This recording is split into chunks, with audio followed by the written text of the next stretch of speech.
Olá, tudo bem? Estamos aqui mais um episódio do podcast Giro de Negócio e hoje com meu amigo Mauro Oliveira, do Instituto de Iracema Digital. E para nós é uma honra recebê-lo aqui, depois de algum tempo que a gente já estava tentando negociar a vinda dele aqui. Hoje nós conseguimos e ele vai bater um papo sobre inovação, sobre empreendedorismo, como é que é a relação do mercado acadêmico com o setor produtivo. Então, fique ligado que vai ter muita coisa boa por aí. Professor Mauro, uma honra ter você aqui conosco. Eu agradeço, né, essa oportunidade, peço desculpa pela demora, Não, tranquilo. mas o Iracema Digital, ele, com certeza, ele é algo que precisa ser cada vez mais conhecido Sim. pelo propósito que ele tem. Eu não tenho dúvida que o podcast de vocês vai nessa direção. Tá. E assim, vamos logo começar falando para o público que não lhe conhece, que assim, embora você seja muito conhecido e um dos grandes nomes nessa área de inovação, principalmente no setor acadêmico, mas eu queria que você falasse um pouco sobre a sua origem, como é que você começou, por que você escolheu a engenharia, por que você resolveu trabalhar com inovação, que é desde 1974, né? Exatamente. É tempo só. Aliás, se me permite, é 1970. 70. Porque Certo. se você pegar o meu currículo lá no Lattes, o famoso Lattes aí que todo acadêmico tem, a primeira coisa que tem lá é que eu sou eletrotécnico da Escola Técnica Federal do Ceará. Perfeito. Então eu tenho muito orgulho, foi o curso do... Eu até digo para os meus alunos, né? Olha, eu tenho 7 diplomas. Aí eles fazem, vixe!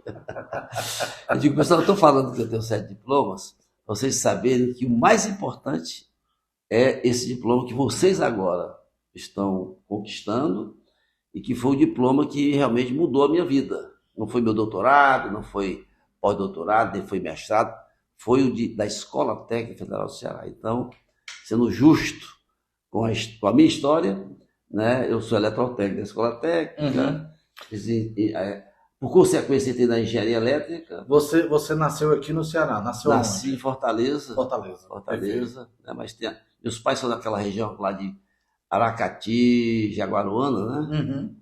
Mas, como muitos pais migraram para Fortaleza, naquela época da seca, né? Da cheia, tinha seca e tinha cheia, né? No período de estiagem. E aí meus pais vieram bater aqui na Barão do Rio Branco, de maneira que a Barão do Rio Branco, antigo quarteirão do Cinearte, Sim. que desapareceu. Você sabe que eu não consigo passar lá? Não, porque... Eu arrudeio, né? Um ter bem cearense. Sim. Eu arrudeio lá pela Floriano Peixoto, porque a Barão do Rio Branco é onde eu passei a minha juventude, né? Infância e juventude, e era uma vida fantástica que nós tínhamos. Jerônimo Herói do Sertão, tu nem lembra, né? Não cheguei a conhecer. Jerônimo Herói do Sertão era antes da TV preto e branco. Nossa. Era antes da TV preto e branco, o nosso divertimento era assistir Jerônimo Herói do Sertão nas rádios. Depois chega a TV Ceará com Augusto Borges, João Ramos, também uma época que estava... Ari Sherlock, né? Que a cultura reinava e era bom, né? Exatamente. Ari Sherlock é bom. As famílias colocavam as cadeiras na calçada, exatamente. E aí chega, e havia o videotape.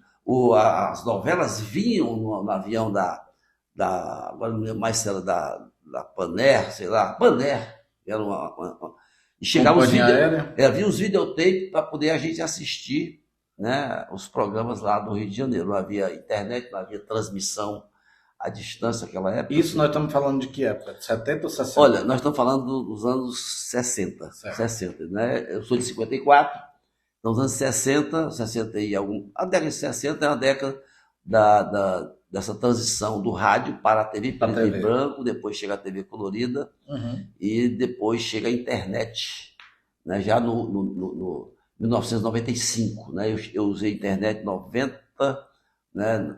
Fora do país, e ela chegou aqui em 95. Perfeito. E no caso, você estava falando que você tem orgulho da sua formação, embora você seja um homem de um currículo vasto.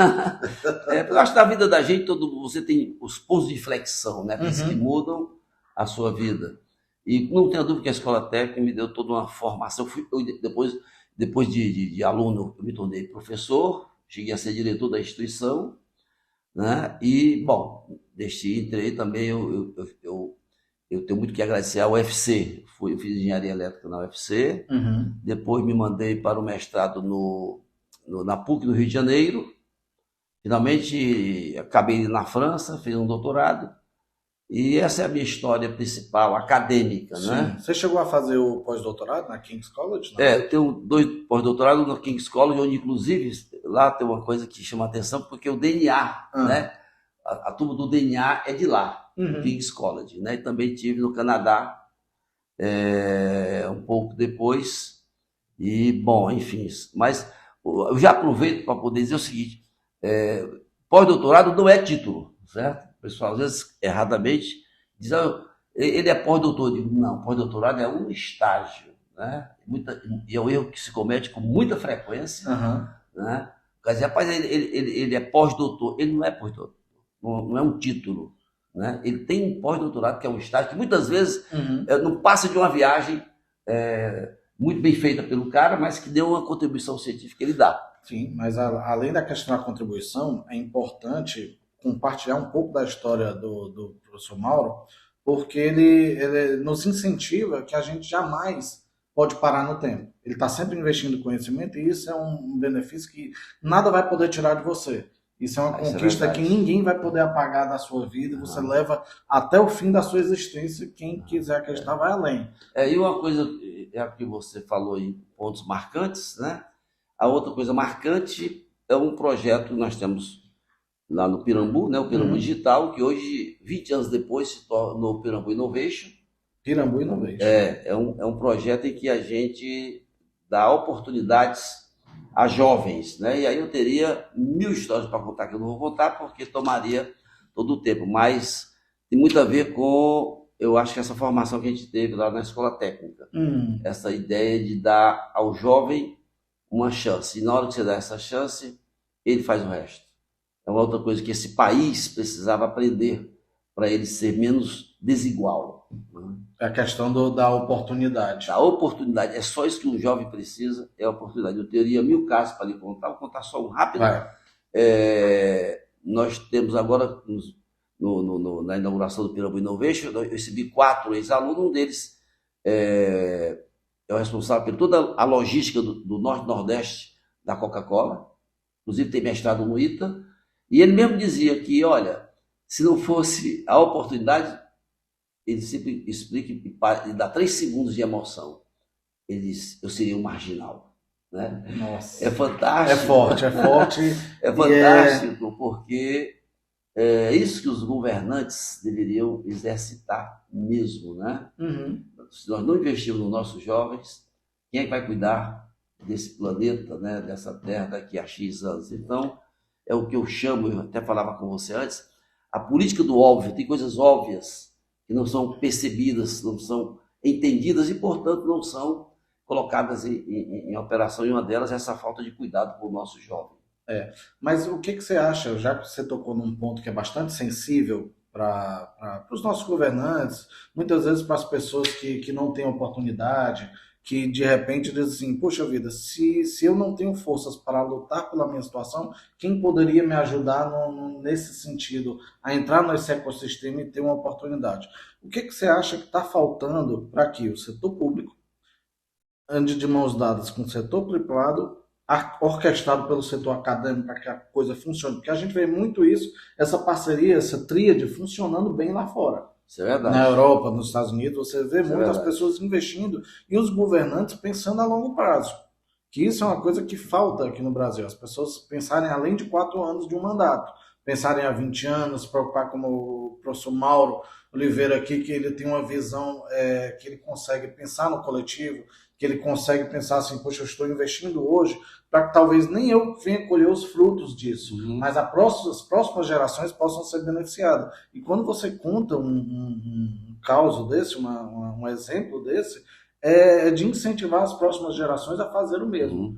Olha, você me lembrou agora uma coisa, não estava aqui no meu radar, mas olha só, é tão forte essa questão da oportunidade que lá no nosso projeto Pirambu Innovation... O Pirambu Innovation, eu sei que o Pirambu Digital já existe há quanto tempo?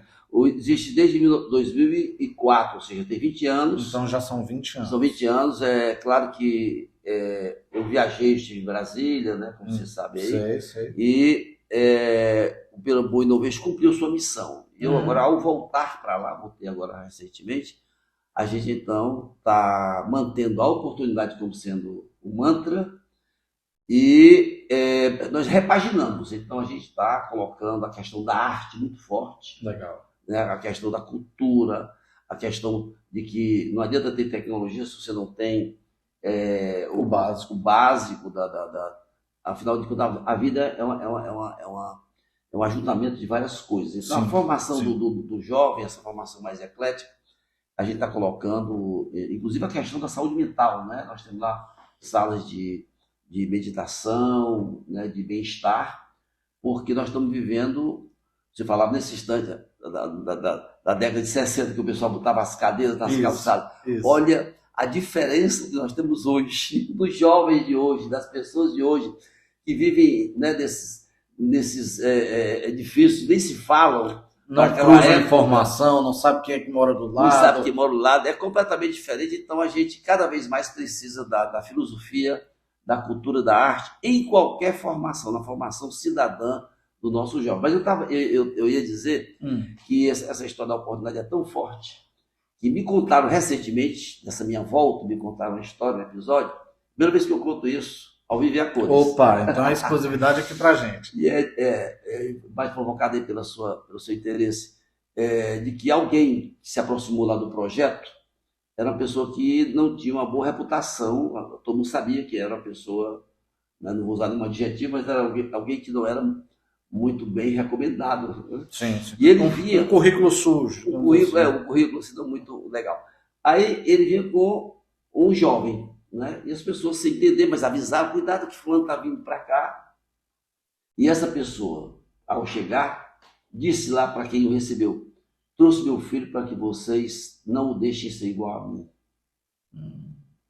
Olha só, a oportunidade está na cabeça até das pessoas que não são de bem, vamos chamar assim.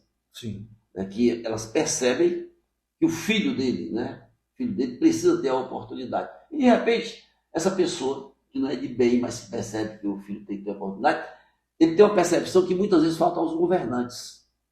Porque se você tivesse essa mesma percepção, o jovem era para ser a política mais importante de qualquer gestão.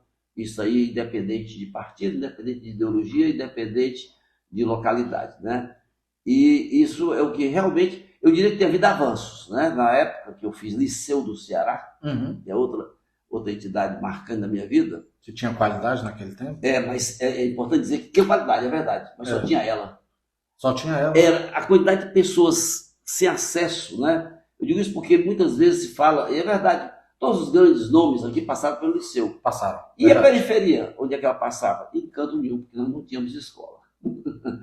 É importante dizer isso. Verdade. Agora, eu diria que tivemos tivemos muitos avanços, né? O próprio Ceará hoje, nacionalmente, ele é uma referência na questão da educação pública, mas eu diria que falta entrar nessa cultura, nessa percepção de uma coisa tácita. Não se discute. É óbvio que o jovem é prioridade. Ponto. Na hora que isso acontece, você então escolhe melhores governantes. Você escolhe um futuro melhor para os seus filhos e netos. Perfeito, perfeito. E você falou aí na questão do hoje é o Pirambu Innovation. Pirambu Innovation, que fica inclusive na Nossa Senhora das Graças. Certo. A Nossa Senhora das Graças é paralela a leste-oeste, é uma terceira na direção da praia, e entre a Teberge e a Pasteur, que são também duas avenidas conhecidas. Bem conhecidas ali no Pirambu. É um local fantástico, a gente sabe que ultimamente tem havido muitos problemas, mas acabei de ver um tiroteio que houve no Rio de Janeiro, na Avenida Brasil. Que acontece bem na Avenida Brasil, aconteceu hoje um tiroteio. Só para dizer que às vezes há um certo exagero, porque essa questão da segurança ela é geral, né? O Pirambu teve um estigma que infelizmente permanece, os próprios meios de comunicação às vezes são culpados. Acontece um problema lá no Carlito Pamplona e eles dizem que é do Grande Pirambu. É porque o pessoal fala do Grande Pirambu e do Bom Jardim. Bom Jardim, exatamente. Lembrando que os ladrões de Belém escolar moram aqui na Aldeota. É verdade. Mas, Mauro, e hoje são quantas pessoas que o Pirambu Innovation forma? A gente, na verdade, se pegar o Pirambu Digital, exatamente trocentas. É muita gente que teve a oportunidade lá. Como nós começamos... Mais uma média assim por ano? Não, a gente tinha em torno de 1.000 pessoas por ano, né, que passavam de diversas formas, né? Passavam através de formações rápidas. O fato mais marcante foi a ida deles para a escola técnica. A escola técnica formou 120 jovens. Aqueles casos que eu falei aí, de sucesso, são resultados de uma coisa que eles nem acreditavam que podia acontecer, né? Tem um episódio também muito bacana, quando eu levava um ônibus da escola técnica para uma das ruas, Santa Elisa, que já é mais perto lá da praia. Um deles que entrou no ônibus assim para poder vir para o projeto, o que estava lá de fora disse assim: abestado, para onde é que tu vai? Aí o abestado que estava dentro respondeu: eu vou para a escola Tex. Aí o abestado de fora disse: aquela escola não é para ti não. Olha só, uma escola pública não estava no raio de expectativas de um jovem. Então você observa que houve muito... Colocar 120 jovens do Pirambu na escola técnica para fazer o curso regular mudou a vida deles, o que reforçou essa teoria que a gente falou antes aqui. Se alguém disser algum dia que esse negócio de dar oportunidade ao jovem é baforado, me chama que eu tenho 80 casos de sucesso para contar. Eu tenho 80 casos, que foram dos 120, 80 terminaram.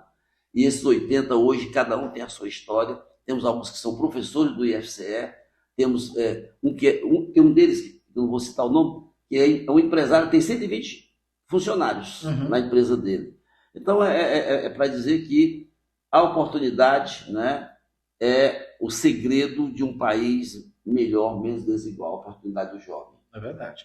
E você citou aí a questão do jovem que é formado no Instituto Técnico.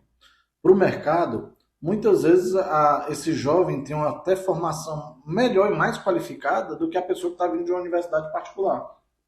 Isso aí você remete a uma coisa muito engraçada, porque, de repente, nós fizemos em 2000, fizemos, talvez foi o primeiro caso de cotas, porque eu coloquei, nós temos um mecanismo para esses jovens que não teriam condições de concorrer num concurso, no vestibular da vida. Eles entraram, e a pergunta é: como é que eles entraram lá? Quem financiou esse projeto por uma questão de justiça foi a LG, né? Olha aqui, ó. A própria, tá aqui, a LG. Eu tenho que citar porque a LG foi importante, não na minha vida, mas na vida desses meninos. Então ela financiou isso aí, e o diretor dizia: como é que você vai colocar esses meninos aí na escola técnica? Eu digo: é simples, eu tenho que abrir um edital, não posso colocar na marra. Adivinha onde é que era a inscrição? Onde? No próprio Pirambu. No próprio Pirambu? Aí ninguém tinha coragem de ir lá, só quem se inscreveu foi o pessoal de lá, de maneira que eu legalmente criei um sistema de cota naquela época, porque permitia que pessoas que não teriam acesso entrassem. E eles saíram, segundo os professores, melhor do que a média, que é o que você estava falando nesse instante. E é verdade. Esse é um caráter que a escola técnica ela consegue desenvolver sobre influenciar o indivíduo. E as pessoas vêm com uma formação assim que muitas vezes é até superior. Até a pessoa que está sendo formada na universidade. Ele sabe da oportunidade, sabe do cavalo que está passando na frente dele, e que muitas vezes, aliás, é um erro que as pessoas que têm uma ascensão para a classe média cometem. A gente não querer que os nossos filhos tenham os mesmos problemas que a gente tem. E muitas vezes, quando isso acontece, você está tirando uma coisa muito didática, que é a briga, a garra, a formação do caráter da pessoa. Esse é eu como educador, né, das coisas que eu mais vejo, pessoas que ascendem socialmente, cometem esse erro terrível, que é exatamente de evitar, né? Evitar, como Siddhartha, na história do Siddhartha, que o pai não queria que ele conhecesse um mundo real. Então, dando aqui uma filosofada, só para dizer que isso é algo que a escola técnica nos ensinou muito a fazer. A gente fazia. A eletrônica entrava pelos dedos, porque a gente consertava. Botava a mão na massa. Botava a mão na massa. Isso é fato, isso é fato. Professor, como é que você, desses projetos todos, você tem aí o Ser Jovem? Temos o Pirambu, o Planeta Jovem. Planeta Jovem, nós temos o Ser Jovem, Planeta Jovem. nós temos aí o Iracema Digital, nós temos o Pirambu Digital. Que mais assim, você está envolvido também com a questão da televisão digital? Você está envolvido com diversos. A TV digital é uma história à parte, eu era secretário né, do Ministério das Comunicações, e eu diria que não fosse esse trabalho, é uma história que pouca gente sabe, que eu também estou dizendo aqui para você, que meu irmão faz tempo que ninguém fala isso, mas não fosse o trabalho feito naquela época, hoje a gente estaria pagando royalties, porque a época o Brasil investiu, tinha competência, a gente resistiu à época, só tinha 3 padrões de TV, o Brasil foi o 4º padrão, e por conta dessa competência, a gente então conseguiu fazer aí umas negociações que evitaram da gente pagar. Era Pauem, quais são os outros? Olha, eu vou ser sincero, não lembro mais. Não lembro mais, até porque a TV digital, ela, de certa forma... Mas eu lembro dessa discussão. É uma discussão grande, o americano queria a qualquer custo que a gente engolisse o sistema dele, que não era bom para a gente. O nosso sistema era interativo, era ele que... A gente demorou muito a usar esse sistema, mas ele era um sistema que já iria prenunciar essa coisa que hoje nós temos, que é o celular. Na época, foi antes do celular. Avanço essa questão do sistema. Foi um avanço do nosso sistema, com certeza. Certo. E queria que você falasse um pouquinho do próprio Ser Jovem. Pois não. Na verdade, existem programas e existem projetos, vamos chamar assim. Vamos lá. O Iracema Digital, na verdade, ele é uma empresa que foi, há 6 anos, o Ricardo Libman e eu tivemos essa iniciativa, nós idealizamos uma coisa que é urgente para o estado de Ceará e naturalmente para Fortaleza, que agora é a 4ª maior capital do Brasil. Sim. Então, nós estamos atrasados, faz 20 anos que a gente diz isso, faz 20 anos que os governantes não entendem, já aconteceram umas 3 ou 4 ou 5 tentativas, já se usou recurso público, recurso privado, e esse negócio não sai, quem sabe a partir do teu programa, eles vão ouvir, porque é uma coisa fácil de fazer. Fácil, ele é possível. A prova que é possível é que os pernambucanos fizeram. Os pernambucanos fizeram, eles tinham uma área lá, inóspita, que é o Recife Antigo, sim, de prostituição, de prédios lindos, mas quebrados. Que é um sonho que todos os gestores municipais estão tentando revitalizar o centro. Exatamente. E não conseguem. No caso lá, eles então transformaram aquilo no que eles chamam do Vale do Silício, que é o Marco brasileiro. Zero, Porto Digital. Lá no Marco Zero, que tem um Porto Digital. Estou vendo que você vai para os carnavais de lá, porque só quem conhece isso é quem anda por lá. Mas então eles conseguiram fazer uma coisa inédita, né? Resultado da famosa tríplice hélice, né? Realmente naquela época, né, o famoso Silvio Meira, que é da minha geração, sim, meu amigo, sim. Eu tive inclusive com ele agora, semana passada, lá na UFPE. Então, a academia da UFPE, liderada pelo Silvio, pelo Paulo Cunha, por outros, conseguiram convencer, né, tanto o governo quanto o mercado, e aí a tríplice hélice, de que tinha uma coisa nova acontecendo, que essa coisa do digital ia dominar. Então, o Jarbas Vasconcelos, sim, eu lembro bem dele, tinha uns 2,5 metros de altura, e ele então, ao compreender isso, botou uma grana e essa turma iniciou o que hoje eles chamam o Vale do Silício brasileiro. Segundo eles, é o maior parque tecnológico aberto, né? O pessoal às vezes diz que os pernambucanos exageram, né? Mas tem todo aquele bairrismo, aquele patriotismo. Mas isso é bom. Tem até uma piada clássica, né? Que eles dizem que o Capibaribe e o Beberibe se juntam para formar o Oceano Atlântico, né? Eu acho uma piada deliciosa, sabe por quê? Porque mostra uma garra que eu conheço, eu presencio, e essa garra dá origem a uma mística. O Porto Digital hoje existe, nesse sucesso que ele está, por causa de uma mística que nos falta aqui no Ceará, nos falta em Fortaleza. Mas você acha que hoje o Ceará, mesmo em meio aos avanços, mesmo em meio aos diversos players que surgiram aí nos últimos anos, a gente pode falar vários hubs de inovação, no caso a Cordel, tem o pessoal do Nina, tem outros players que surgiram e graças a vocês que estão sempre alavancando, colocando as gerações para pensar e para poder tornar relevante nesse sistema digital, sempre tendo Recife como referência. Você acha que hoje a gente ainda não avançou? para se consolidar como um polo e um ecossistema de inovação aqui no Ceará? Essa pergunta que você está fazendo, é o que eu chamaria de pergunta combinada. Se você não tivesse feito, eu ia pedir para você fazer. Olha, eu desconfio que nós somos hoje maiores do que Recife. Certo. Né? E por que eu falo desconfio e não falo tenho certeza? Diga. Porque nos falta exatamente, eu disse isso para o governador, nós tivemos em 2023 tivemos com o governador Eumano, também tive a oportunidade de dizer isso para a Isolda, né? Sim, a professora Isolda, que foi para o governador também. Foram os dois que nos receberam. E eu disse para eles o seguinte, olha, nós temos aqui a quantidade de startups, de empresas, de iniciativas, de ideias, de patentes. Nós somos, com certeza, o maior do Nordeste e um bloco importante no país. Aí ele disse, puxa, que bom, né? Eu digo, governador, mas só que tem um detalhe. Você entra no site do Porto Digital e você encontra que eles tem 12 mil profissionais envolvidos, tem 400 empresas e faturaram 5 bilhões, crescendo a 14% ao ano. Sabe quais são os dados do Ceará, governador? Ele mostra. Aí eu mostrei uma folha em branco. Ninguém sabe. Porque não tem como mapear. Ninguém sabe. Ninguém no Ceará sabe quais são os nossos dados em inovação, em ciência e tecnologia. E é isso que a gente está brigando em Iracema Digital.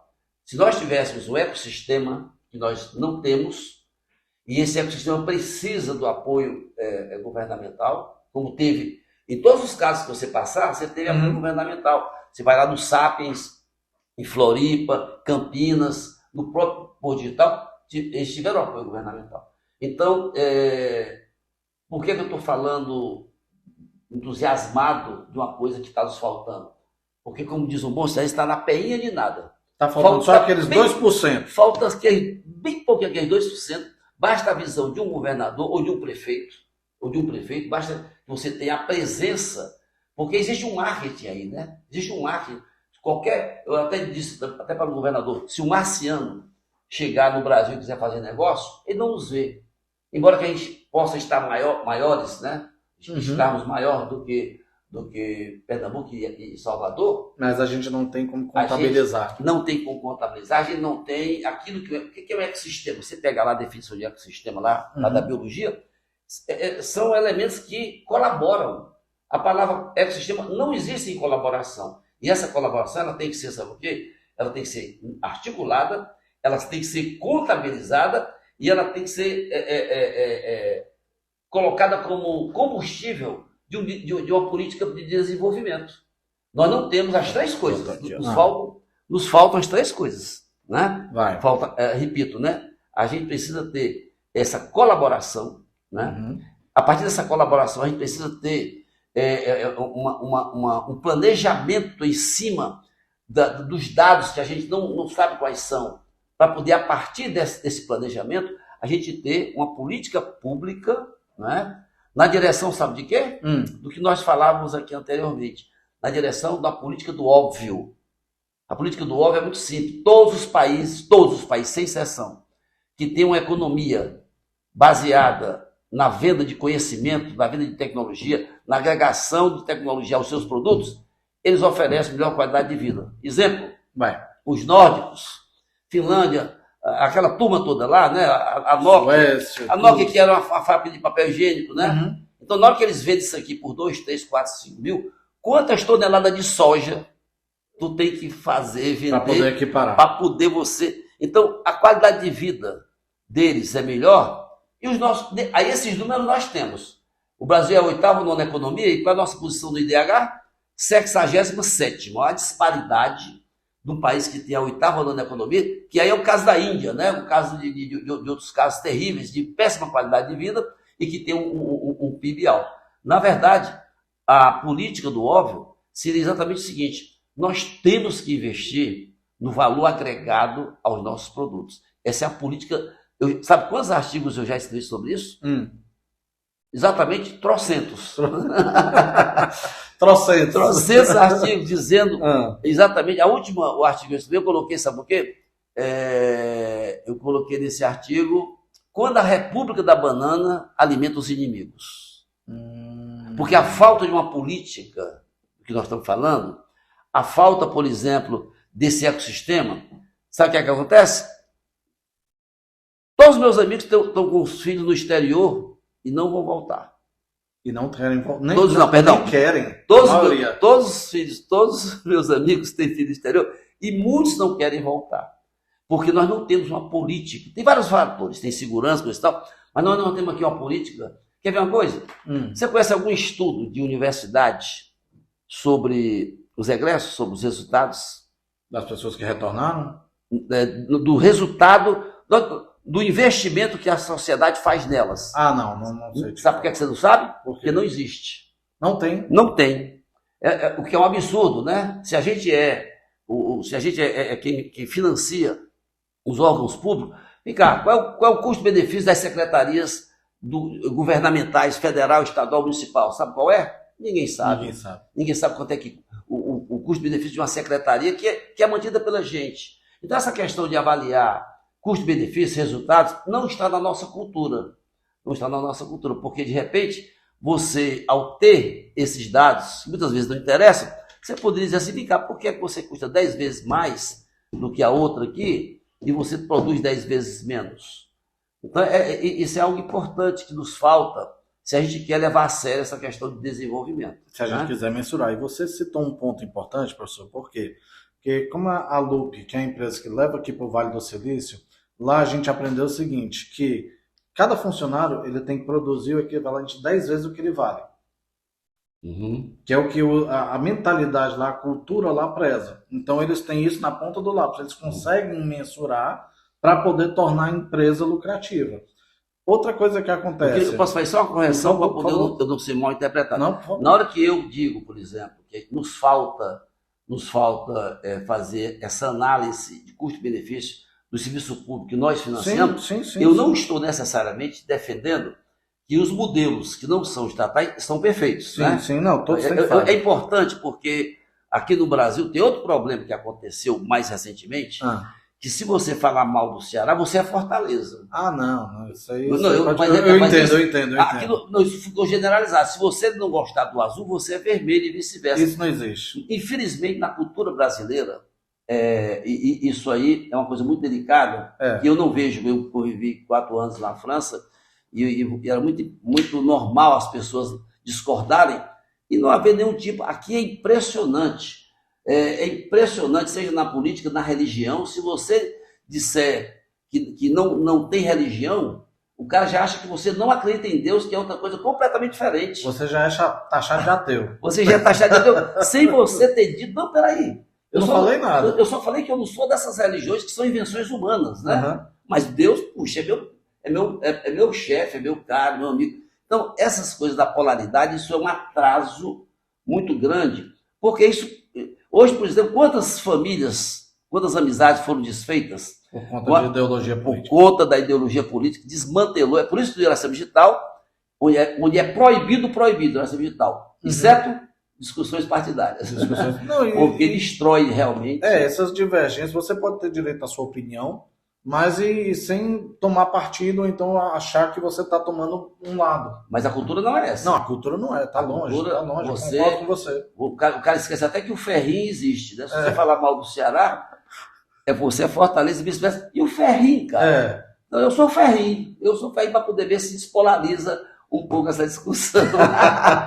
Mas estou torcendo pelo Fortaleza aí na Série A, né? Série A, nem sei o nome direito. Eu sou bem sincero, eu sou Ceará, mas acima de tudo eu sou futebol cearense. Então, se o Fortaleza está na Série A, eu quero que ele permaneça, que o Ceará suba, para que a gente possa nivelar por cima o futebol. E assim é em todas as áreas, você tem que torcer por tudo e não nivelar por baixo. Exatamente. Então, isso aí é fenomenal. E você surgiu um ponto que, pelo fato de você viajar bastante, ser um estudioso, ser um acadêmico de formação, você sabe que essa parceria público-privada, essa formação dos estudantes que estão inseridos no mercado de trabalho, ela é muito forte, ela é vital para que a gente possa gerar um desenvolvimento e gerar uma melhor qualidade de vida. Com certeza, sem dúvida. Porque, por exemplo, aqui no Ceará, um estudo mostrou que apenas 0,2% dos professores que têm mestrado estão dentro do mercado de trabalho. O que é o erro?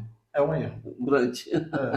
Mas é de uma cultura antiga, que era pecado. Eu sou de uma época que se você queria ser excomungado da universidade, falasse em botar uma empresa. Eu cheguei a pegar essa época, graças a Deus mudou. Mudou um pouco, né? Ainda tem os conservadores, mas se há uma coisa que seria benéfica, há um esquecimento de que a universidade, as escolas, elas existem para beneficiar a sociedade como um todo. É verdade. E não tenha dúvida que um professor que tem uma experiência de mercado, ele leva para o seu aluno uma coisa muito mais prática, pragmática, né? Do que aquela coisa que o cara pegou só do livro, né? E passa para o jovem como se fosse a verdade final, né? Sem saber que qualquer negócio tem que avisar os russos, não tem aquela expressão, né? Tem que falar com os russos, né? Primeiro, né? Verdade. E assim, por exemplo, só para você ter uma noção, lá em Santa Catarina esse índice é de 3,7.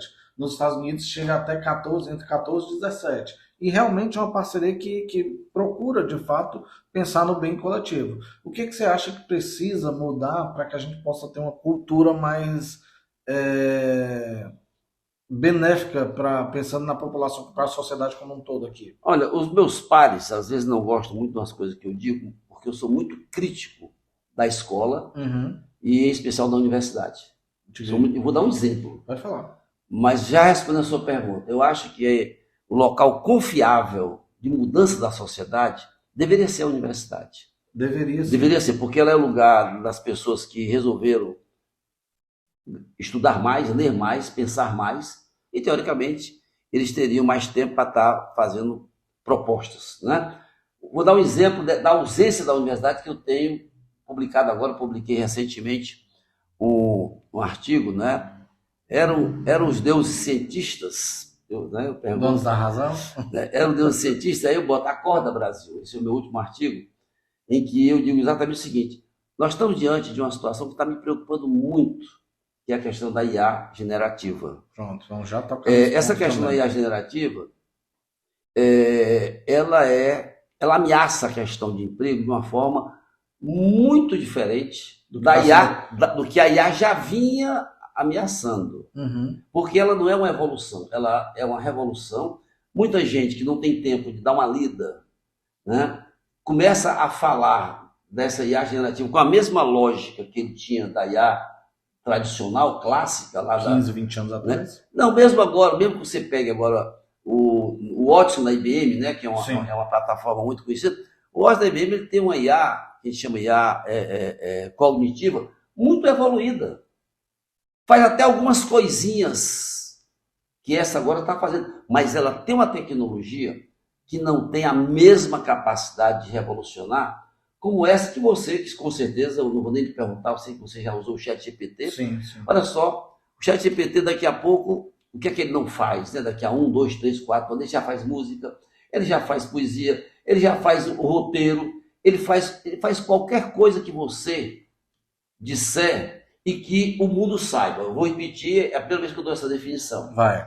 ChatGPT é um bicho eletrônico que é capaz de fazer qualquer coisa que você souber definir bem e que o mundo saiba. Por que essa definição ela é boa? Se eu fizer um livro, eu vou botar essa definição inaugurada pelo seu programa. Que o mundo saiba. Por quê? Porque essa que é a grande diferença da IA generativa que as pessoas não compreenderam. Eu escrevi um outro artigo que eu dizia: nunca mais diga que o ChatGPT errou. Nunca mais diga isso. E aí dentro do artigo eu explico. Você não deve dizer isso. Aliás, quem disser isso é porque não sabe como é que ela funciona. Porque se você souber como ela funciona, na hora que você faz uma pergunta, eles têm um mecanismo matricial, estatístico de vetores que não dá para explicar aqui, que ao pegar bilhões de informações, eles estão, na verdade, pegando o que a humanidade escreveu ou disse a respeito de determinado assunto. Então, quem está respondendo aquela tua pergunta, certo ou errada, com viés ou sem viés, não é uma máquina. É um instrumento que estatisticamente perguntou ao mundo o que é que o mundo acha daquela pergunta que foi feita. Isso é ou não é extraordinário? Demais. E ao ponto, sabe de quê? Me diga uma coisa, daqui para frente, deixa eu dar uma resposta mais pragmática. Eu estava numa palestra em que eu falei, nessa palestra, que algumas profissões iam desaparecer E uma delas era o programador, o velho programador que a gente conhece. Aí o cara do meu lado ficou assustado e disse: olha, professor, eu acho que o senhor está exagerando.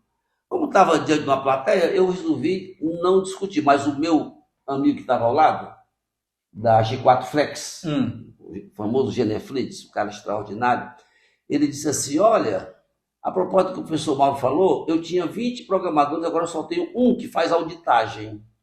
Para saber se não está tendo nenhum erro. Aí eu pergunto: houve mudança na quantidade de programadores? Houve. Então essa empresa, ela desempregou 19 caras. Né?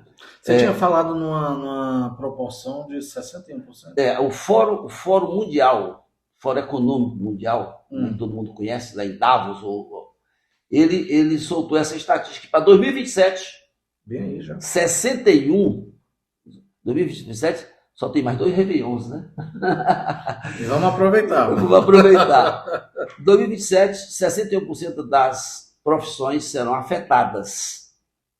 Afetadas significa dizer que as pessoas vão precisar ser retreinadas, alguns vão desaparecer. Nossa. Você sabe o que o Reino Unido fez? O quê? O Reino Unido simplesmente, né, a partir desse negócio de Davos, do Fórum Econômico Mundial, o Reino Unido simplesmente mandou um aviso para todos os seus cidadãos dizendo: olha, façam uma reflexão, porque está aqui as profissões que vão desaparecer, as que vão ser reajustadas e as que vão continuar. Se você está nessas aí, nos procure para a gente ajudar você.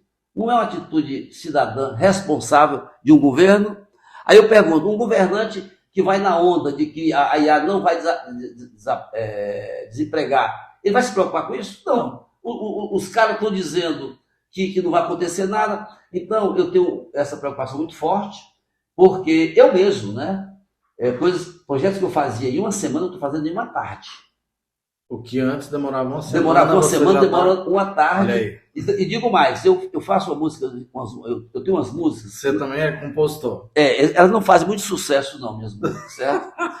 Mas é tanto que agora eu recebi uma carta dizendo que eu e Ricardo Liebman, né, que somos parceiros, vamos receber $15 de uma dessas plataformas de música.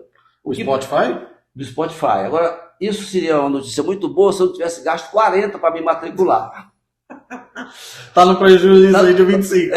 Ainda não. Mas é para dizer, né, se a gente já tomar essa história que estava falando antes, é de que se você tem evidências de que você realmente vai ter problemas, digamos, de desemprego, não é para ficar desesperado. Não é para pular do térreo, não. Ainda não é para pular do térreo, certo? Ok? Mas você, pelo menos, deveria ter medidas como essa que o Reino Unido acabou de ter, de alertar as pessoas para elas saberem. E aí eu vou dar um exemplo, eu estava falando do Spotify, porque o exemplo é o seguinte: eu sempre pagava alguém para fazer um vídeo da música que eu fazia, para poder publicar no YouTube. Sim. Aí teve um dia que o cara não pôde porque tinha que ir para Dona Mocinha, era um dia de carnaval, e eu digo: rapaz, eu preciso disso agora. Ele diz: mas eu não posso porque... o meu lazer, eu não vou abrir mão. Aí é um direito que ele tem. Certo. Aí eu digo: bom, eu não posso, eu prometi para a turma que ia soltar essa música hoje, eu digo: opa, ChatGPT. Eu dava um prompt, eu pegava a história, eu dava um prompt. O prompt é a entrada, né? Sim, Você sabe, mas os nossos telespectadores não sabem ainda. Talvez não sabem. Aí ele gerava uma foto. Daqui a pouco eu dizia: não, dessa forma, ou seja, eu refinava o prompt, e em meia hora... Você tinha o seu vídeo todo produzido. E o pior não é isso. É que algumas pessoas disseram: rapaz, esse vídeo está melhor do que os outros. É só para dizer que eu desempreguei sem querer, o cara que fazia os teus vídeos, a edição dos vídeos. Ou não. Agora, isso é um caso isolado? Não, de jeito nenhum. Não é. Aí é que eu digo: a sociedade precisaria ser alertada. Sabe por que ele precisava ser alertado? Porque esse tsunami, vamos chamar assim, que está chegando, né, lentamente ou não, ele vai atingir todas as praias, né? Só que as praias americanas e da Europa já estão se preparando há muito tempo, como o caso do Reino Unido que eu acabei de citar. Agora, você pega um país como o nosso, você tem um disparate de oitavo na economia, baseado em commodities, né? E você tem aqui uma 67ª pessoas sem letramento nenhum digital, ou nem vai falar de alfabeto, de analfabeto, nem analfabeto funcional. Vou falar já do letramento digital, que nós estamos, inclusive, fazendo no Pirambu. É bom dizer que fazendo uma propaganda do Pirambu Innovation, nós estamos botando a meninada para fazer letramento digital dos idosos. E eles estão tendo curso de tecnologia de prompt lá no Pirambu. Perfeito. Então, nós estamos chegando lá, porque eu não posso ter um discurso aqui na Aldeota e não praticá-lo lá no Pirambu, certo? Tem que dar oportunidade para todos. Tem que dar oportunidade para todos. Lá chegou antes daqui do que na Aldeota. Até para dizer que tem uma coisa aí, eu estou doido para não ter razão, eu juro que eu estou doido, porque eu estou muito preocupado. E aí volta a história da minha crítica à universidade e às escolas. Rapaz, a universidade continua ensinando o pessoal da mesma forma, nos últimos 2, 3, 4, 5 últimos anos. Pode botar mais, últimos 100 anos. 100 anos, o século XIX, né? E é claro que eu não estou só nessa história. O Yuval Harari, né, que é um best-seller famoso aí do Sapiens, do Homo Deus, ele escreveu 21 lições para o século XXI e agora está com o Nexus, né? Já saiu no livro dele. Isso. Rapaz, antes do ChatGPT, ele já dizia isso num vídeo que eu passava para meus alunos. A escola está toda errada. Jovens, não acreditem nos adultos, porque como é que um adulto pode falar para você como é que vai ser o futuro se ele não sabe? Antigamente, como a taxa, né, a derivada, a taxa de crescimento era tão grande assim, dava para a gente dizer, olha, essa profissão é boa, né? Até porque tinha uma margem para poder errar. Você poderia dizer, errou e consertar. Exato, dava tempo, dava né? tempo. Agora não dá mais tempo. Ou seja, de repente, muitos jovens estão sendo aí formados pela universidade. Eu tenho exemplos aqui no Ceará, jovens que me procuraram, desesperados. Aí eu digo, rapaz, qual é o teu problema? Aí eu peguei. Olha, eu vou confessar isso aqui porque isso é um cascudo, né? Sim, um cascudo sim. Na universidade.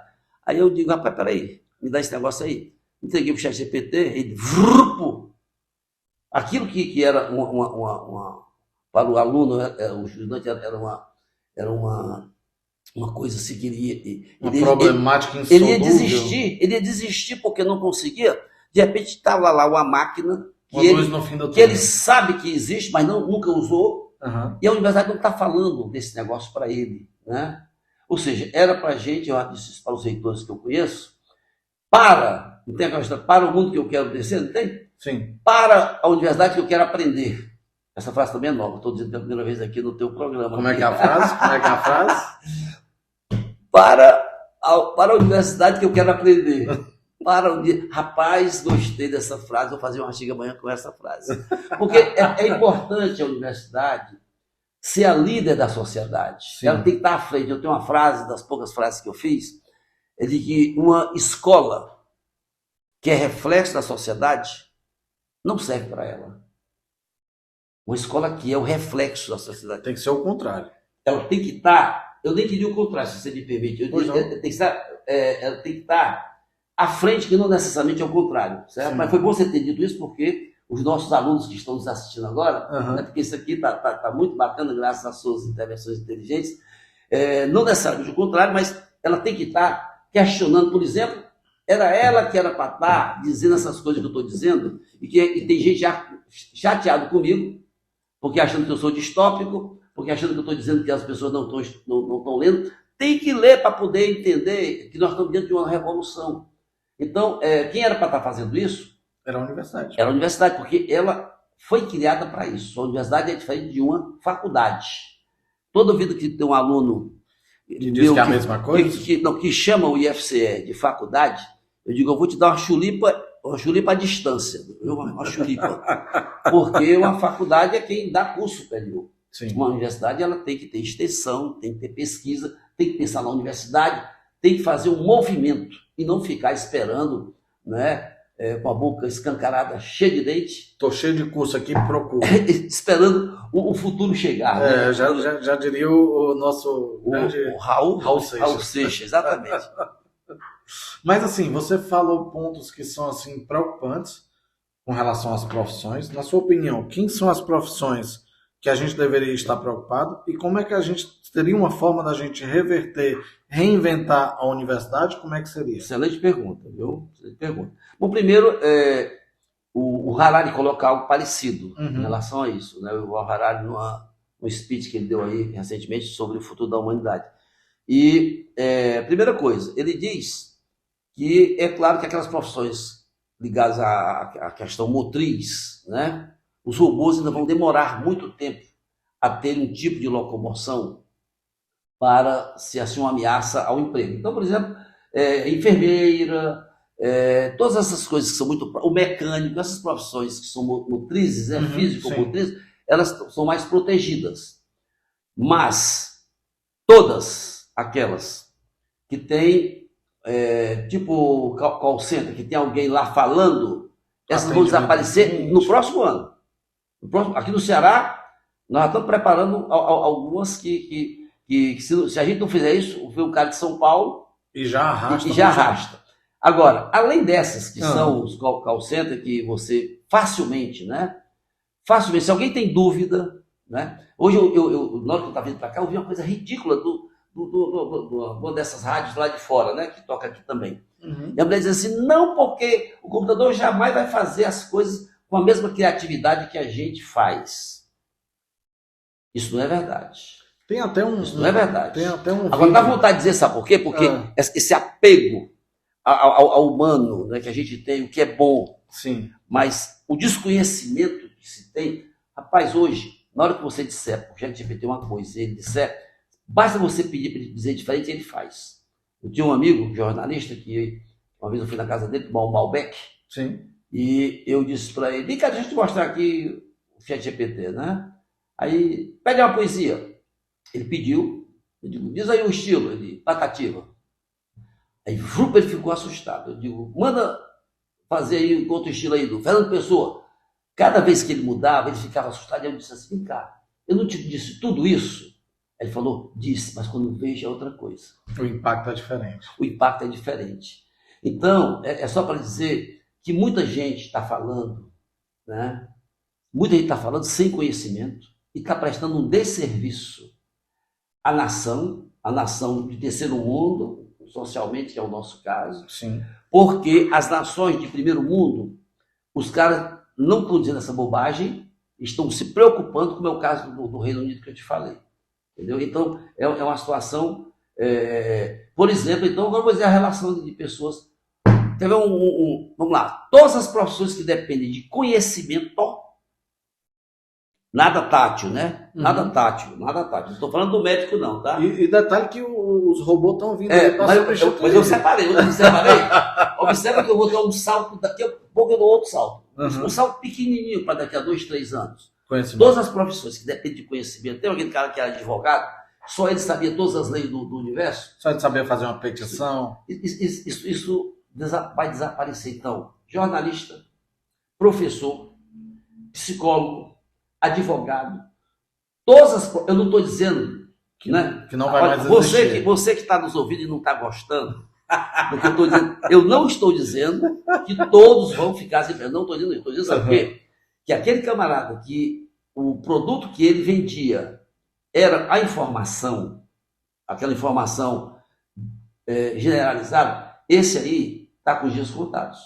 Porque tem uma máquina que faz isso bem melhor do que ele. Por quê? Porque não é a máquina que faz. Vou repetir o que eu disse há 10 minutos. Ele consulta o acesso a todas as informações do milhões globo. de informações e vamos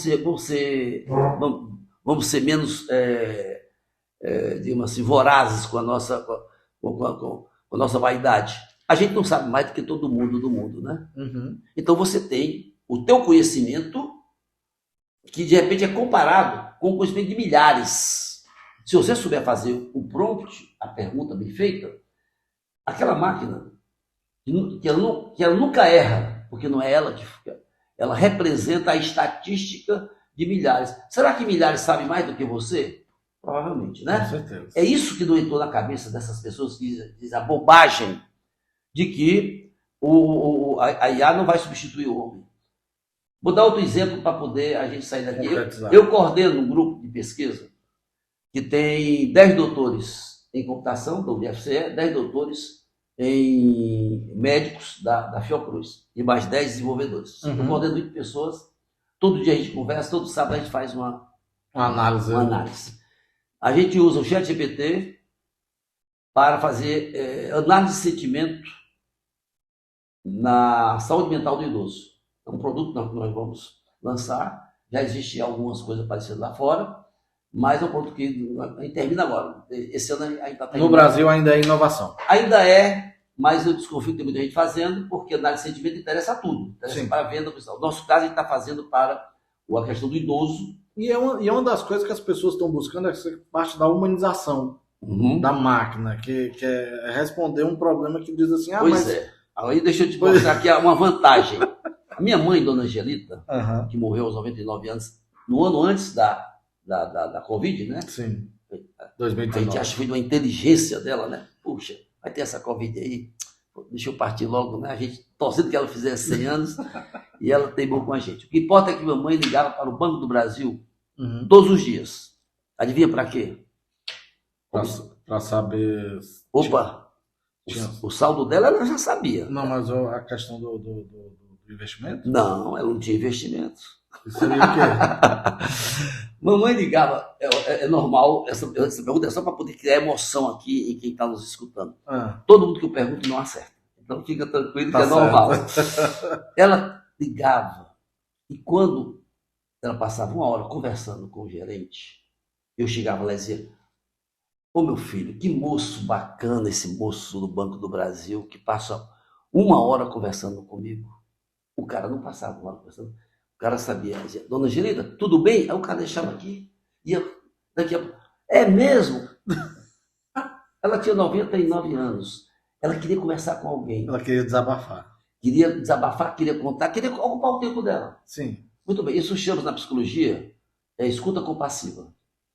Só que o que faz isso melhor? A máquina ou o humano? O humano tem que saber passar 2 horas. Não tem. Quando a gente sai de casa, a cuidadora faz o quê? Liga a televisão. Deixa lá no programa. Então é para dizer que tem coisas, por exemplo, então nós estamos usando na escuta compassiva o ChatGPT, tem se saído muito bem, tanto que a gente não consegue separar quem se é humano ou se é outro. Então você está vendo que já tem uma coisa que a máquina faz muito bem-vinda, sabe por quê? Porque tem milhares de pessoas nesse estado e nesse país precisando de uma conversa, né? De um apoio, né? Emocional, não vou nem dizer psicológico, não, emocional mesmo, certo? Ok? Precisa conversar com alguém e não tem máquina, não tem gente suficiente, não tem psicólogo disponível, os milhares que tem ali. Então a gente, eu estou dando um spoiler do nosso produto, a gente vai, quem sabe, dar essa grande contribuição aí ao SUS, fazendo com que milhares de pessoas possam, utilizando a tecnologia, ter um alívio aí a mais, né? Quantos digamos, eu não falei nem de pessoas com saúde mental abalada, mas quantos idosos precisam de uma conversa e não tem com quem conversar, né? De repente, além da conversa, aí vem coisas que eu não posso te dizer agora, né? Claro. Não, mas aí... mas aí vai ficar faltando aquele bolinho, aquele carinho, na verdade é porque um cafezinho. É um projeto em Embrapi, que é financiado por empresas, né, o governo de empresas cearenses, e a gente então tem que manter algumas reservas, mas é para dizer que no Ceará tem inteligência, no Ceará a gente é capaz, entendeu? A gente é capaz de fazer Facebook, TikTok, a gente é capaz de tudo. Bastava que houvessem políticas assim ousadas, né? Não é estar dando dinheiro a todos eles, ou políticas ousadas, como por exemplo, esse nosso projeto ele é internacional. Ele pode ser rodado em qualquer canto do mundo, feito com a Fiocruz e o UFC, 2 entidades sérias, com pessoas que se doutoraram para fazer isso. Sim. Entendeu? Então, falta, sabe, que acreditar mais no cearense. E aí, me permita uma crítica aos empresários, aos líderes da sua terra. Por favor. Da sua terra, Ceará, né? Vai lá. Que é a minha também. Eu dizia antigamente que a turma pegava o avião da VASP, isso é antigo, né? Sim. Para poder comprar soluções em São Paulo que tinham aqui. Por que ele comprava lá? Por que o pessoal daqui é louco para paga bem o pessoal de fora e não paga bem o pessoal daqui? É um problema cultural que a gente precisa corrigir. A valorização do cara da terra, do talento do local. talento. O Chico Anísio já dizia isso, né? Chico Anísio. Você pegar os nossos grandes... São raras as pessoas que fazem sucesso aqui nessa terra sem ter ido lá para o sul. Ele dizia que você tinha que ir para o sul.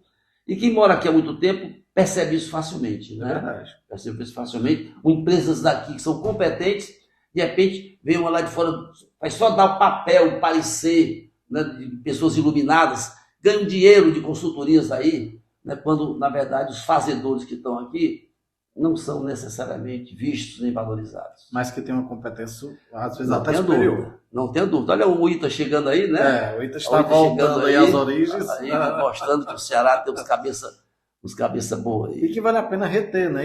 É como você falou, reter nos valores que estão aqui para poder não perdê-los. Essa evasão intelectual. Mas isso que tem muito. Sabe como é que você retém? Não é só com o dinheiro que você retém, não. É como? Com a mística. Pernambuco está fazendo isso. Com a mística? Uma mística. A mística é quando as pessoas que se envolvem... A mística ela existe em qualquer canto. Aqui na LUP, ela existe na Escola Tec, ela pode existir em qualquer canto. É quando as pessoas que estão envolvidas, elas acreditam que em algo além, algo meio holístico, de que aquilo ela tem prazer, ela faz parte daquele time. Pernambuco tem isso. Que é o que, então, pelo que eu estou entendendo, professor, é a questão do senso de propósito. Se você me permite, aí entra numa área que eu não entendo muito, mas eu vou arriscar. Vai. Eu acho que é primogênito do senso de propósito. É primogênito, mas é um pouquinho além. Ele é mais holístico, porque o senso de propósito ele pode ser pragmático, concorda? Sim. Eu tenho esse propósito aqui. E aí, esse negócio que eu estou tentando dizer, que eu percebo lá no departamento de computação, eu conheço, estive lá do Porto Digital. No Porto Digital, que eu vivo com aquela turma lá, você vê que as pessoas lá têm opiniões diferentes, coisa e tal, brigam, nem todo mundo se gosta. Divergem. Mas eles têm um senso de propósito, estou pegando a carona na sua fala, e eles têm uma mística. Eles se orgulham de pertencer a um agrupamento. E por que eles se orgulham? No caso do Pernambuco, porque eles se acham o melhor do mundo. Né? Isso é bacana. Mas isso é muito bom. Isso é muito bom. Segundo, eles sabem que eles são visíveis. Eles são visíveis. Então, tem muito a ver com a cultura. A cultura pernambucana era muito forte, nós sabemos disso. Né? E eu não tenho dúvida, sem ser sociólogo ou antropólogo, que essa questão cultural ela é determinante, tanto no senso de propósito, que é uma coisa que eu estou incorporando aqui ao meu dicionário, que você me ensinou, quanto também determinante nessa coisa da mística, que faz a diferença. Que faz a diferença, entendeu? O Ceará tem tudo, olha, o Ceará tem tudo, tem todos os ingredientes para nós sermos um dos estados mais importantes deste país. Né? E eu não estou falando de PIB, não, porque tem país extraordinário que o PIB é pequeno. Estou falando de qualidade de vida. Né? De qualidade de vida. Estou falando só da aldeota, dos 500 mil que tem aqui na aldeota e do bairro de Fátima. Dessa aqui da Dom Manuel até para cá para a aldeota. Na verdade, tem uma parede lá naquela rua da universidade. Né? Depois é por lá, começa lá. Não, eu estou falando, sabe, que são dos 3,5 milhões da periferia que não participam necessariamente dessa cidade. Entendeu? Que não são prioridades nessa cidade. Né? É uma coisa que, para quem vive na França, quem mora na França, ou que já viveu, qualquer canto que você vai, você vê as coisas mais ou menos parecidas. Né? Há uma distribuição de riqueza nos países mais evoluídos, entendeu? Aqui é totalmente diferente no sentido de concentração de renda. O Rio de Janeiro, como tem aqueles morros, isso é mais visível, né? Mas aquela coisa que o Rio de Janeiro mostra, que sai do Galeão e vê, né, Ipanema, Leblon, e depois de ter visto aquela Vidigal, o Vidigal, etc. Tal, no fundo, Fortaleza é igual. O Ceará é é igual. Plano. Só que é mais plano, você não vê. Mas nós temos. Eu costumava dizer que os filhos de gente rica aqui só conheciam Aldeota, o Pinto Martins e Miami. Né? É bem próximo, a cultura. Mas eu acho que há uma luz no final do túnel. Certo. Por que eu acho que há uma luz no final do túnel? Porque nós temos essas coisas que eu falei antes, né? Nós temos, olha, o que tem de startup aí acontecendo, que ninguém nem sabe, sabe? Essa capacidade nossa criativa que o cearense tem, essa teimosia que o cearense tem, não é à toa que ele é um andarilho aí que vai e volta, né? Tem até uma piada que o camarada estava em Hanoi, né? Estava naquelas cidades lá, e daqui a pouco o cara levou uma topada com aqueles bichos na cabeça, né? Uhum. Deu uma topada e disse, arrégua! Então tinha um cearense lá na China, lá em Vietnã, sei lá onde. Mas então eu acredito muito, mas acredito que isso não será geração espontânea, certo? A gente precisa de líderes. Sim. Precisa de líderes, né, para poder compreender essas oportunidades que nós estamos falando aqui. E o Ceará ele tem tudo, na sua opinião, para se tornar um protagonista a nível não somente nacional, mas América do Sul. Eu não tenho dúvida, né? O Brasil tem uma liderança natural na América Latina, eu diria até dessa forma, né? Eu não tenho dúvida que o Ceará, com bem pouquinho, esse pouquinho que está... 2%? A gente seria, sabe o quê, rapaz? Um case, né? Um estado que semiárido, tinha que entender, o estado semiárido tem que entender que a grande produção dele, a política dele não podia ser só o P100. Uhum. A política dele tem que ser a inteligência. Não diz essa cabeça grande que nós temos, dizem que é sinal de inteligência, né? Era para estar sendo explorado. Você ter em cada cidade dessa, certo? Você ter polo de desenvolvimento. De quê? Vamos ver. Eu tenho um caso que eu conto sempre de um garoto que lá do Aracati, quando eu estava lá, eu já morei em Canoa Quebrada, né? Já? Já morei em Canoa, passei 10 anos em Canoa Quebrada. Porra boa. Você realizou o sonho de muita gente. Eu achei que eu não tinha mais muita conversa para estar, que ninguém me chamar mais para podcast, aí eu fui para Canoa Quebrada. E lá tem um caso engraçadíssimo, que um aluno meu, eu fui dar um notebook para ele, né, do projeto de pesquisa lá. E eu perguntei, vamos lá, eu vou te dar carona para tu não perder, ninguém roubar, coisa e tal. Onde é que tu mora? Ele disse, professor, eu moro nas Brenhas. Aí eu digo, puxa, onde é que é? Não, eu fui lá. Aí dobra aqui, quando eu vi, ele morava perto de lugar nenhum. Ele morava nas Brenhas. Nas Brenhas mesmo. Só que ele tinha alugado uma antena da Brisanet e ganhava R$3.500 desenvolvendo software. Né? Desenvolvendo software. Ele nem tinha terminado o curso de computação. Em Aracati, no curso bacharelado, sem terminar de ganhar $3.500 de uma empresa que eu não sei nem onde é que é. $3.500? Não, perdão, R$3.500. Certo. Aí eu pergunto, vamos raciocinar, esse menino não podia ser um exemplo de milhares de jovens que, se tivesse a oportunidade, por que o Ceará não está desenvolvendo software? Feito doido, tudo que é buraco, para aquilo ser canalizado e vendido pelas nossas empresas. Basta ter um ecossistema que faça isso, que chegue lá para o pessoal lá, vocês for desse instante agora dos hubs, né? Sim, sim. Se você tem, então, o ecossistema, eu estou falando para falar do ecossistema. Sim. O ecossistema teria esse papel, né, com apoio do governo, né, das entidades que existem para ajudar as boas ideias, as boas políticas. E aí você pega, olha só, tá aqui, pessoal, de um lado aqui eu tenho gente, olha, lá em Quixadá, tem 50 doutores só de computação, porque a UFC teve uma grande ideia, que foi fazer um campus lá temático. Todos os 5 cursos são de computação. Aí eu pergunto, não está faltando? Sabe quantos empresários sabem disso? Poucos. Pouquíssimos. Poucos. Que lá tem 50. Agora vem cá, se tem um ecossistema que diz, sabe o quê? Olha, Lanlink, né? A Lanlink sabe, né? Bureau, Energy, as companhias aqui que eu conheço. Rapaz, vamos fazer aqui um baita de um programa de exportação de software, porque aquela turma lá sabe fazer. Mas cada um dos 50 doutores coordenando 5, 10 alunos, tem 500 desenvolvedores de software, né? Só aí de Xadá. Isso só ali por cima, não é nada muito aprofundado. Quer ver como isso é possível? Você conhece, com certeza você conhece a Brisanet e o menino, né? O Charles da Lanlink? Não, da Brisanet, o Roberto? Roberto. Sim. Cara, o que o Roberto faz lá na Serra, né?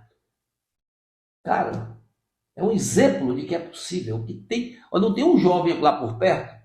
Se o jovem que mora, eu esqueci o nome da cidade lá. Lá dele, do Pereiro? Pereiro. Qualquer jovem de Pereira lá, rapaz, se aproximar daquilo lá, tá com a sua vida garantida.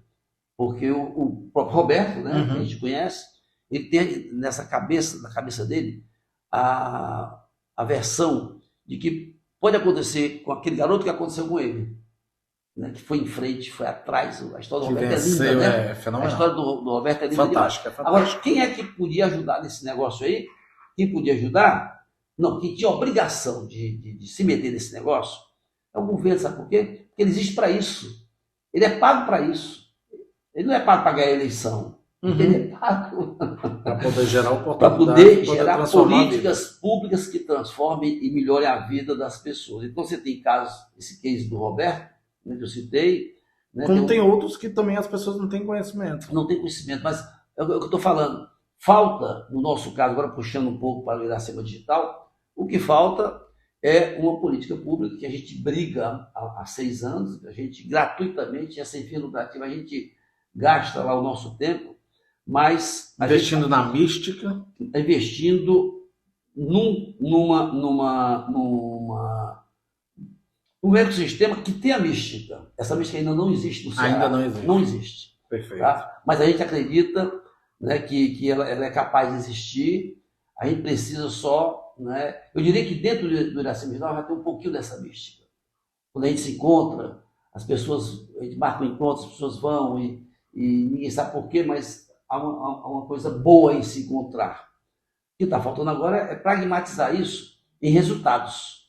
Agora vai ter um programa de exportação de software, porque o governo compreende que isso, tem uma frase minha, em 2007. Não, essa vale a pena notar, porque me deu uma confusão danada. Em 2007, eu tinha saído já do governo, eu fui secretário de Ciência e Tecnologia, né, adjunto, e eu defendia essa história que nós estamos falando aqui, que o melhor investimento que poderia ter era numa política pública para jovens, etc. Isso 2007. Muito bem. Elas passaram daqui a pouco completa 20 anos, né? Sim, falta aí. Muito bem. Aí, o Dimitri, do Jornal Povo, né, que me entrevistou, coisa e tal, ele e o Cláudio, né, 2 jornalistas que eu gosto muito lá do jornal.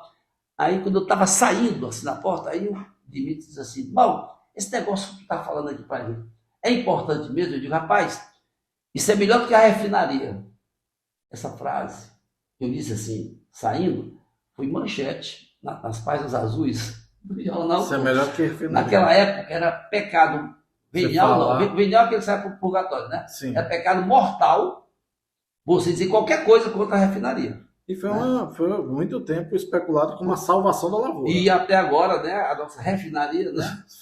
O que importa é que se nós tivéssemos investido há 20 anos, tivesse investido num programa de formação estratégico, desde que eu acabei de falar, fazendo exatamente a universidade, os jovens e o governo coordenando através de entidades como o Iracema Digital, criando esse ecossistema, hoje a gente seguramente era um dos países dos estados mais importantes desse país, porque ele teria feito algo que nenhum deles fez. E vou dar um exemplo de que a gente é capaz de fazer coisas que os outros não fazem. Vou dar um exemplo que eu vivenciei. O Cinturão Digital, em 2007, 2008, por aí, quando o Fernando Carvalho, né, meu amigo pesquisador, cara extraordinário, numa ideia que era, dando aqui os créditos a quem deve, era uma ideia do CID, mas foi a ideia do CID mesmo? Essa ideia é realmente do CID. Eu digo isso porque é dito da boca do Fernando, com quem eu estou movido toda semana. Essa ideia foi do Cid Gomes. O Cinturão Digital foi a ideia dele. Sim. E olha aqui a LG, eu sempre dou crédito, né, a quem merece. O fato é que o Fernando, construiu, né, dentro de uma política do governador, um cinturão digital, eram 3.000 quilômetros de fibra ótica, que o pessoal dizia que não ia dar certo e tal, e de repente o Ceará passou a ser o único estado que tinha essa conectividade. Quase 100% coberto. E hoje nós temos 140.000 quilômetros de fibra ótica. Né? Falta uma política de botar esse pessoal para usar, né? Porque, bom, isso foi... A questão mercadológica? Tem uma questão de mercado. Não, mas a coisa foi bem feita, porque sim. Houve um leilão para os interessados, e aí quem ganhou, as 3 empresas que ganharam, fizeram aquilo que o governo não sabe fazer, Não, mas que é a última milha, né? Eu lembro que um dos projetos pioneiros que foi feito lá em Tauá, você já tinha acesso à internet assim na rua, sem depender de empresas para poder fornecer. Exatamente. Eu lembro porque eu no Ministério das Comunicações, foi um projeto que a gente apoiou, né, de tantos que a gente negou, né, que apareceu esse. Tauá foi um município que teve uma vantagem, né, extraordinária com a visão. Mas é só para dizer que o Ceará pode ter coisas que os outros países, os outros estados ainda não tiveram. Se a gente tivesse investido no programa de jovens, que inclusive a professora Isolda e eu, nós começamos o E-Jovem em 2007. E-Jovem. O E-Jovem. Agora tem o Ser Jovem, né, que a gente repaginou, mas se a gente pega o E-Jovem em 2007 e transforma aquilo numa política pública, e não podia ser uma política isolada de formação, ela tinha que estar integrada ao ecossistema. A palavra ecossistema ela é importante, porque tinha que ter o quê? A liderança, uma compreensão de que daqui a 5, 10, 15, 20 anos, a gente ia ter isso que eu estou imaginando. Coisa que os pernambucanos tiveram. Hoje, o digital é aquilo que Silvio Meira, Roberto Marinho, lá, Cláudio Marinho, que era o secretário, Paulo Cunha, pensaram que ia acontecer. E aconteceu. É claro que com algumas alterações, mas aquilo foi um planejamento estratégico que deu certo. Estava nos faltando. Né? Eu já lhe revelei que eu fiz 70 anos esse ano, então eu já estou preparando as pessoas para entrar no lugar da gente. O Ricardo e eu estamos entregando no próximo ano outra novidade do teu programa. Próximo ano, Iracema Digital deverá ter 2 jovens, né, na direção. Né? A gente entende. Isso é algo inovador. A gente acha que precisa dos jovens na direção. Então, assim, queria agradecer a todos os ouvintes aqui do Giro de Negócio, e teve esse privilégio de ter aqui compartilhar conhecimento com o professor Mauro Oliveira, que é uma pessoa que eu sempre quis trazer, e hoje eu confirmei que já deveria ter trazido aqui há muito mais tempo. Fica aqui o convite para você retornar, sempre que tiver novidades, que você é uma pessoa que impacta por tudo que você, por toda a sua história, por todo o seu conhecimento adquirido aí ao longo dos anos, por todos os currículos e graduações que você desenvolveu, e isso é inspiração para a gente, né? A gente querer espelhar em vocês, na geração anterior, para poder contribuir e continuar na jornada que vocês estão querendo e na mesma pegada para tornar o nosso país um lugar mais sustentável e mais desenvolvido para as próximas gerações. Então, muito obrigado, professor Mauro, e fica aqui o convite e agradecer mais uma vez a você por você estar aqui conosco. Tá, eu quero dizer que, bom, é de praxe a gente agradecer o convite. Isso. Mas eu quero dizer da minha surpresa positiva, né, nessa nossa conversa, porque você que me levou a revelar coisas importantes, você é que, na verdade, foi o arquiteto dessa nossa conversa boa, foi uma conversa muito boa. Eu saio daqui feliz, eu saio aqui com o sentimento de que disse as coisas mais importantes que eu teria para dizer, né? E esse crédito com certeza é seu. Não, que é isso. Isso é porque o convidado é um cara que nos faz ter essa leveza, essa curiosidade de saber as coisas. Então aqui, ó, como agradecimento, fica aqui um pequeno mimo para você. Pode abrir, pode abrir, né? Pode, abre. Olha, eu vou dizer uma coisa a você. Se eu soubesse ter trazido o Malbec para a gente já inaugurar. Olha aí que beleza. Olha aí que tá linda. Tem a canequinha da Giro Cowork, né? Aqui da gente. E aqui é o nosso pequena agenda aqui para você. Um planner. Eu sei que a gente falou muito aqui sobre a questão digital, mas é um planner para você anotar. Olha, você sabe uma coisa? É engraçado. Eu antigamente ainda andava, aquela bodega, aquela de bodegueiro, que é menorzinha, é fantástico, né? É bom demais. Porque tem uma coisa que, né, por exemplo, eu leio um jornal aqui, leio um jornal deitado, aquele podendo passar no conforto, é bom demais. Então, quero dizer que ela será usada, olha, ela é chique, olha, você que tá, venha pra cá, dá uma olhada, você vai ganhar uma dessa também, uma sua linda demais. Olha, obrigado mesmo. Eu que agradeço, professor, muito obrigado. E não deixe de acessar nossas redes sociais, para ver as entrevistas anteriores, tem muita coisa boa falando sobre empreendedorismo, falando sobre negócio, e pode acessar Ítalo Paiva Digital, tanto o nosso canal do YouTube como nas nossas redes sociais, viu? Muito obrigado, professor, mais uma vez, e até a próxima. Eu vou te apresentar a Giro Coworking, especialista em endereço fiscal. Nossa sede fica aqui em Fortaleza, no bairro Joaquim Távora, localização privilegiada e estratégica, próxima a vários pontos comerciais e repartições públicas. Aqui no Coworking também realizamos o gerenciamento e recebimento de todas as suas correspondências e encomendas. A contratação do nosso serviço de endereço fiscal é 100% online e zero burocracia. Em até 15 minutos é possível concluir todo o processo e já disponibilizamos toda a documentação que você precisa para abrir e ou atualizar o seu CNPJ. Você empresário que ficou interessado e quer saber mais, clique agora mesmo nesse link abaixo e fale conosco.